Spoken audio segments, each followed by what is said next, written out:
Es día jueves, sí señor. Hoy es jueves 19 de marzo del 2026. A esta hora de la mañana nos acompaña el ingeniero Rodrigo Contero, experto en seguridad penitenciaria. Qué gusto recibirlo a usted. Muy buen día, bienvenido a Radio Morena. Muy buenos días, un gusto, muchas gracias por la invitación. Estamos aquí para contribuir en el desarrollo del país. Antes de hacerle consultas de interés nuestro, quiero preguntarle cuál es la reacción suya personal sobre el cierre de la cárcel de Machala luego de más de 70 años de trabajo. Bueno, yo pienso que es lo correcto realmente. O sea, esa cárcel estaba muy cerca de la población. Tenía que haber hecho eso hace mucho tiempo atrás. O sea, esa no es una medida inadecuada que ha tomado el gobierno, más bien eso está bien. Son las 8 de la mañana con 7 minutos. Ya entrando en materia, quiero consultarle. En el Ecuador hay una crisis de seguridad, pero también crisis penitenciaria. Y a propósito de algunos casos de relevancia o algunos casos emblemáticos, como los denomina el gobierno, quiero preguntarle a usted, ¿en el país se hace recategorización de riesgos de las personas privadas de la libertad antes de asignarlos a una determinada cárcel? O para ser trasladados de un lugar a otro? ¿Hay este estudio, hay esta recategorización de las personas privadas de la libertad? Bueno, si bien es cierto, para traslados sí los hay, porque la policía lo exige. Y según el nivel de seguridad que obtengan, puede ser alta, media o baja, ellos asignan los operativos. La gente se preguntaba por qué fue resguardado con tanta policía el señor que está preso en Quito, en la cárcel 4. ¿Quién ¿no? de todos? El asambleísta. El que fue asambleísta, sí. El ex legislador Santiago Díaz, acusado de violación. Exacto, él.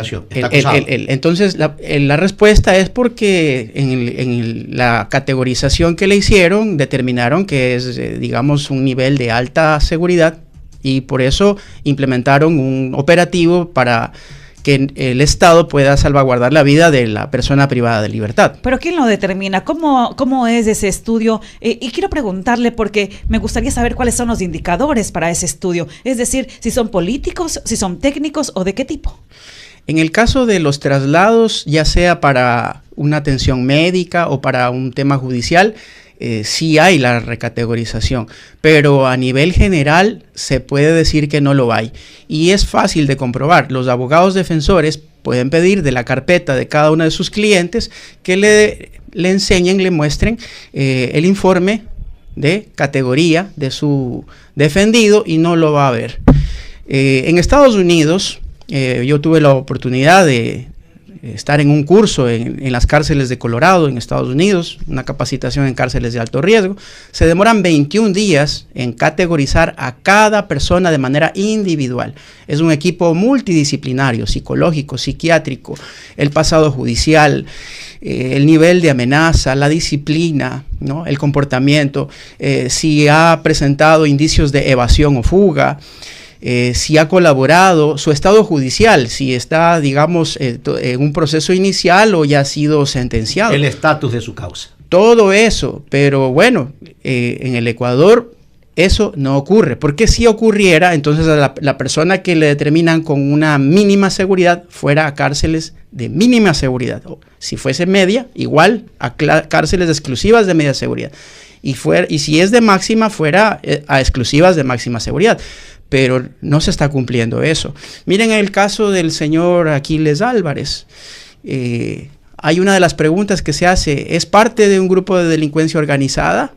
O sea, él todavía no ha sido sentenciado. Y como no ha sido sentenciado, tiene la presunción de la inocencia, el derecho al debido proceso, debe tener facilidades de acceso a un abogado defensor, vínculo familiar, etcétera.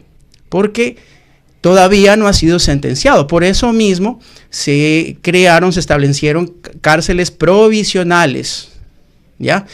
Ahora, el día de ayer, la Asamblea aprobó una ley, y que desde mi punto de vista es una ley que lo único que hace es tratar de mejorar la imagen del presidente de la República. No sirve esa ley que han hecho. ¿Por qué no sirve? Porque ya en el año 2003 se creó la Ley Orgánica Reformatoria a varios cuerpos legales para el fortalecimiento de las capacidades institucionales y de la seguridad integral. Y en su artículo 17 y en el 674 se crea un organismo rector del sistema de rehabilitación social en general. Y ese organismo rector debe tener la categoría de ministerio. Y justamente en el artículo 670, y yo le pasé una fotito, ¿no? En el artículo, perdón, un ratito. En el artículo 6, numeral 25, en el último párrafo dice: la estructura del organismo técnico se definirá mediante decreto ejecutivo y contará con un directorio que será presidido por la ministra o ministro que ejerza la rectoría, organización y administración del Sistema Nacional de Rehabilitación Social. ¿En qué año fue esto? El 2023. La pregunta es, han pasado prácticamente 2 años del gobierno actual. Le quería yo ¿Por qué razón pedir esa precisión? Porque no emitió el decreto ejecutivo? Si hubiese, y le voy a decir, ¿por qué esa ley de ayer es simplemente para levantarle la imagen al presidente? Y podemos mirar, observar, no sé si tenemos la posibilidad, hoy en radio también se ve, no solo se escucha. Entonces corregimos, 2023, el antecedente. Correcto, en esta ley orgánica que se hizo. Entonces el presidente tenía que haber hecho el decreto ejecutivo, y si le daba la categoría de ministerio al SNAI, recordemos que el Ministerio de Justicia fue dado de baja, digámoslo así, en febrero del 2019, que crearon el SNAI en febrero del 2019. ¿De qué artículo estamos hablando? El artículo 6, numeral 25. Artículo 6, numeral 25. Sí, y en el último párrafo. Año 2019. Claro. Año 2019. Pero una cosa que le quiero preguntar. Estamos dialogando con el ingeniero Rodrigo Contero, experto en estos temas. El análisis fundamental, ingeniero. Usted tocó algo tan que es ineludible por el Estado como tal. Aquí, en la China y en la Conchinchina, son estándares. Y, por ejemplo, me preocupa que no haya evolucionado. Por ejemplo, si usted mira sociedades en donde ya hace rato que se está hablando, y mire el antecedente que usted nos pone. Y mire, si hay un sistema, ¿verdad?, creado para el efecto. El artículo 675, ¿no?, que indica cómo se va a conformar el organismo técnico. Organismo técnico, que es una instancia. El organismo técnico es el organismo rector, el organismo que va a administrar todo el sistema de rehabilitación social. Y reinserción social. Y reinserción social. Entonces, ahí decía, ¿no? Lo conformará, vamos a ver acá. ¿Quiénes lo integran?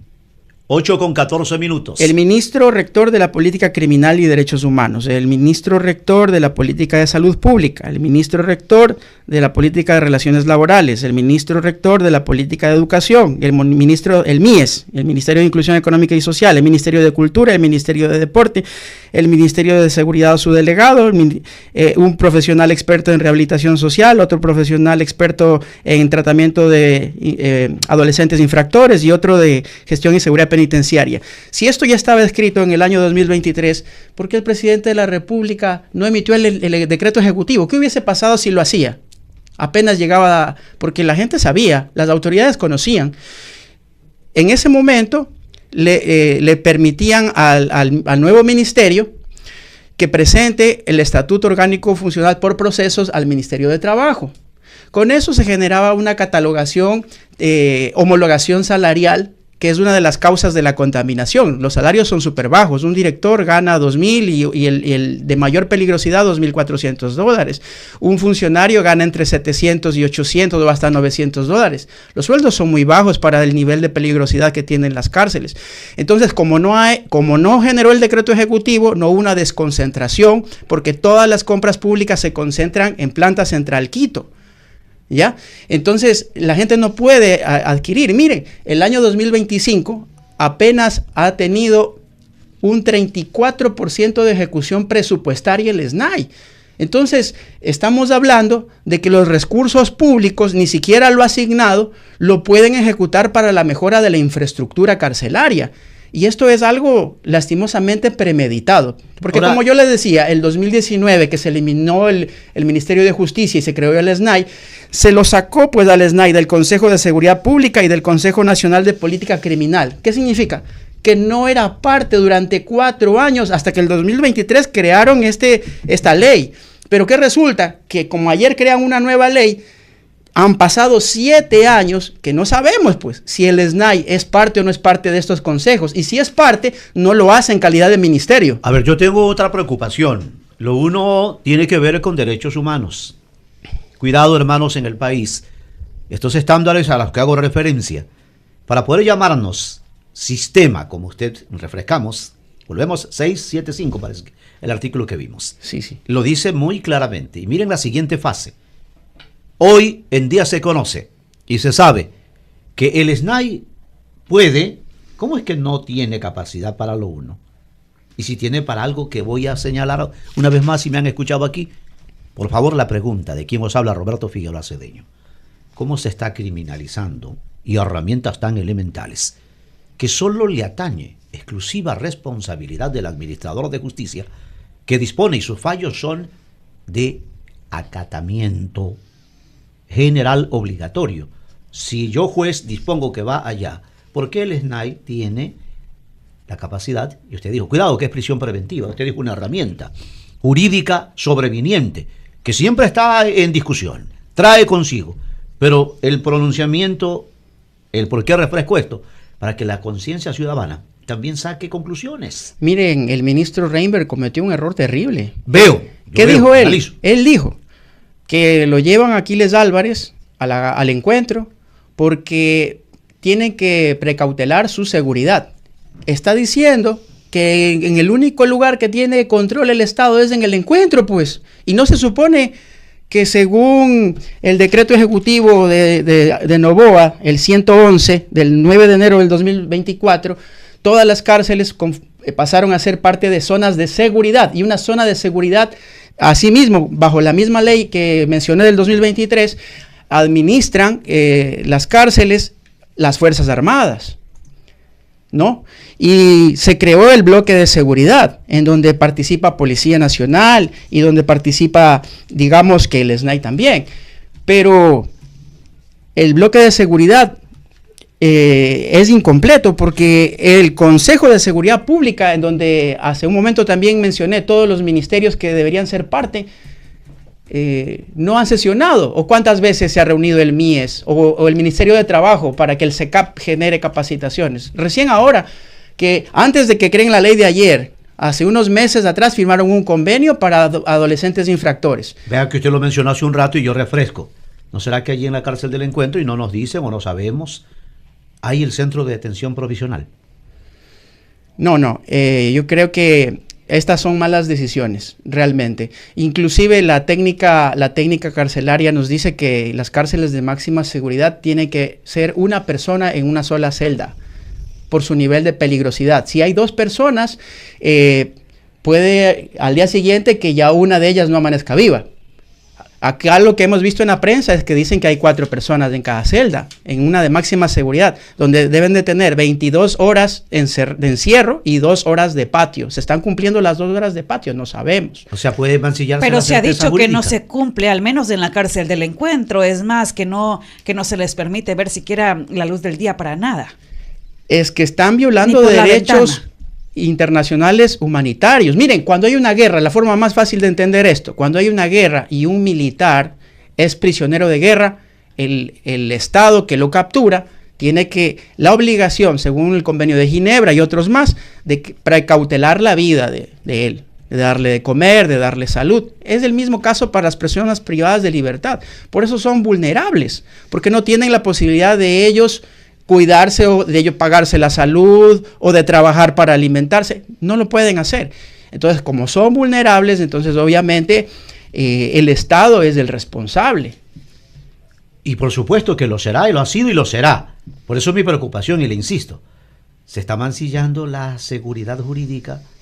Hay esa, no solo percepción, pregunta permanente. Incluso tratadistas siguen analizando. ¿Estamos criminalizando las cosas? ¿Confundiendo las cosas? ¿Dando por hecho algo que todavía ni siquiera tiene cumplida cada una de sus bases? Porque eso es debido proceso. Por supuesto. Mire que se aprobó en la consulta el incremento del 3% del IVA y desconocemos en dónde ha estado. en qué se ha invertido, por un lado. Y por otro lado, propuestos para esto, precisamente. Tienen la empresa Economato, que le da el servicio de víveres, y que en su contrato indica de que tiene que ser reinversión en infraestructura. ¿En dónde han hecho reinversión en infraestructura si las cárceles están deterioradas? Miren, la cárcel regional del Guayas, esa cárcel regional costó entre 72 y 75 millones de dólares y tenía talleres de metalmecánica, con máquinas de serigrafía, talleres de costura, con un sinnúmero de máquinas también, talleres de carpintería, etcétera, etcétera. Incluso en el de metalmecánica en un momento determinado, hicieron toda la señalética que se utiliza en las carreteras, la hicieron las personas privadas de libertad. Todo eso se destruyó. ¿Por qué? Porque desde el 2019, que se eliminó el Ministerio de Justicia, dejaron de pasar recursos. Y como no tenía recursos, no han tenido mantenimiento. Entonces, esto fue premeditado porque, lo repito, el 2019 se eliminó y salieron del Consejo de Seguridad Pública y del Consejo Nacional de Política Criminal. Y como no tenían recursos, se habla del cogobierno, ¿no? En los términos criminalísticos y de investigación científica se habla del cogobierno, el dinero del cogobierno. Y es del dinero del cogobierno, es decir, de las mafias que se utilizaban para la pintura, para la refacción o lo que sea, porque del mismo gobierno no había dinero. Y eso es una realidad que lastimosamente no ha cambiado. Si se supone que tenemos intervenidas las cárceles en círculos de seguridad, las Fuerzas Armadas, la policía y el Cuerpo de Seguridad y Vigilancia Penitenciaria. Y entonces, ¿por qué vemos en las noticias todavía muertos? Todavía se encuentran armas, todavía se encuentran estupefacientes. Y el ministro Reinberg dice además que solamente en la cárcel del Encuentro a Aquiles Dávales le pueden asegurar la vida, porque no tiene control del resto de cárceles del país. O sea, él está aceptando que el Estado no tiene el control. Y ahora con la ley de ayer quieren curarse en sano, pero esa ley, ya les he demostrado, ya había una ley en el 2023, lo que tenía que haber hecho el presidente era firmar el decreto ejecutivo, generar el tema del Ministerio de Trabajo, incrementar los sueldos, homologar, convocar a los jóvenes ecuatorianos a que formen parte del Cuerpo de Seguridad y Vigilancia Penitenciaria, porque el 2019 eliminaron la escuela. Solamente en todos estos años hay que reconocer el buen trabajo del director del SNAI, el coronel Guillermo Rodríguez, coronel del Servicio Pasivo de la Policía. Él invirtió, él hizo cambios. Él al Cuerpo de Seguridad y Vigilancia Penitenciaria lo repotenció. Hizo un convenio con la Policía de Brasil y con el GEMA y capacitaron al grupo GESIC, el grupo digamos, un grupo especial, y al GEAP. Pero ahora el Cuerpo de Seguridad y Vigilancia Penitenciaria no tiene, pues, armamento antimotines, no tiene capacitación técnica ni táctica, están olvidados prácticamente. Y recuerden, la Policía Nacional y las Fuerzas Armadas no tienen las competencias para hacer lo que les compete al Cuerpo de Seguridad y Vigilancia Penitenciaria. Por tal razón, aquí también hay otro problema. Un problema de falta de adoctrinamiento, ¿ya? En la Corte Constitucional, ya les explico, la Corte Constitucional en el dictamen 724 EE24 determinó que es inconstitucional el conflicto armado interno, que solamente dijo que es constitucional cuando hay una grave conmoción interna. Y ahí, cuando hay una grave conmoción interna, la zona de seguridad la administra las Fuerzas Armadas. Eso ya era un campanazo para que haya formación, capacitación técnica, táctica a las Fuerzas Armadas, a la Policía Nacional en el manejo de reclusos, en el manejo de personas privadas de libertad, porque es lógico, los militares son adoctrinados para la guerra, para ganar una guerra, para ofrendar la vida, y en el cruce de balas matan a soldados contrarios. No son adoctrinados para hacer un cacheo, no son adoctrinados para el uso progresivo de la fuerza. Y las convenciones internacionales prohíben que la policía entre a los centros de privación de libertad. Prohíbe. Por eso quien hace el organismo de prevención de la tortura es la Defensoría del Pueblo. Hay que ver si la Defensoría del Pueblo ha emitido o no ha emitido informes sobre estos temas. Estamos ante probabilidades, no sé, qué vaya a pasar porque la función legislativa la ha aprobado en estos días, pasa a la cancha del colegislador, que es el Ejecutivo, pero fundamentalmente a mí me preocupa.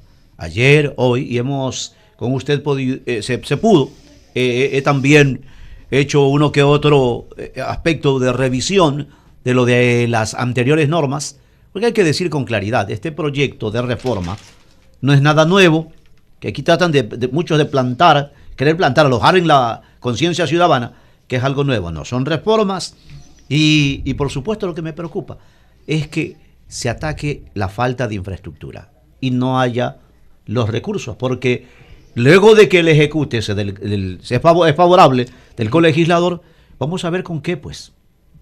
¿Cómo y con qué? Por supuesto, miren, las grandes potencias mundiales eliminan cárceles. Nosotros estamos construyendo cárceles. Ese es un indicador de cómo está nuestra sociedad. En todo caso, tienen que construir cárceles de mínima seguridad en donde haya infraestructura de industria penitenciaria para que ahí puedan trabajar. Los de mediana seguridad también podría ser que tienen de pronto penas más altas que los de mínima seguridad, pero los de máxima seguridad, por sus análisis psiquiátricos, etcétera, y de conducta, por eso están en máxima seguridad, porque son hostiles. Ellos no pueden, porque si el momento que están cocinando con el cuchillo, ¿qué le van a hacer al compañero? ¿Sobre qué pruebas vio usted? Ya ha leído algo, no sé, ingeniero Rodrigo Contero, para terminar. Dígame. ¿Sobre qué pruebas de confianza se va a escoger el personal? Por ejemplo, en la normativa. Me gustaría saber. Hay que esperar también. Y señor, el secretario jurídico de la presidencia tiene una tarea una vez que se aprueba todo esto, para no correr los mismos pérdida de tiempo y dinero para el ámbito de su aplicación, la normativa, que estaría en el Ejecutivo también. Una de las razones por la contaminación son los bajos sueldos, pues.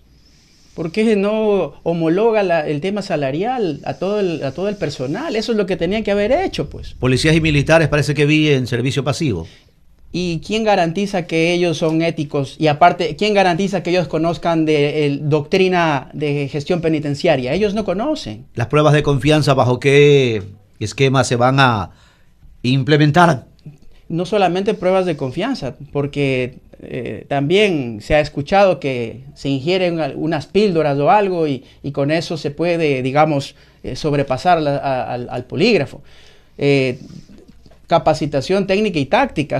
Deberían pasar un proceso de formación y luego evaluación. Y si se gradúan, entonces ingresar. De lo contrario, no, porque si no, lo que va a pasar es la contaminación. Porque hemos visto casos en donde militares están ya tras las rejas por haber ingresado celulares y cosas por el estilo. Y no solo pasivos, los activos.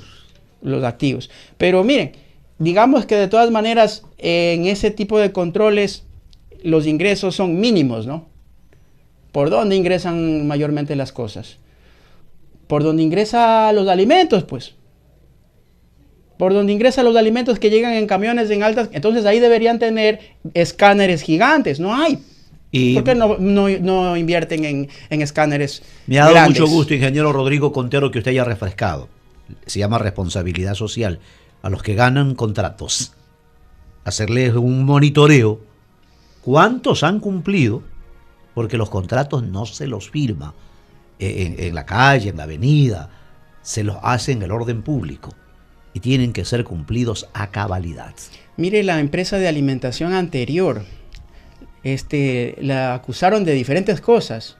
¿Y dónde quedó eso? No ha quedado en nada. Lo que hicieron fue quitarle la alimentación y ahora tienen otra empresa en donde hay gente que está beneficiada de aquello.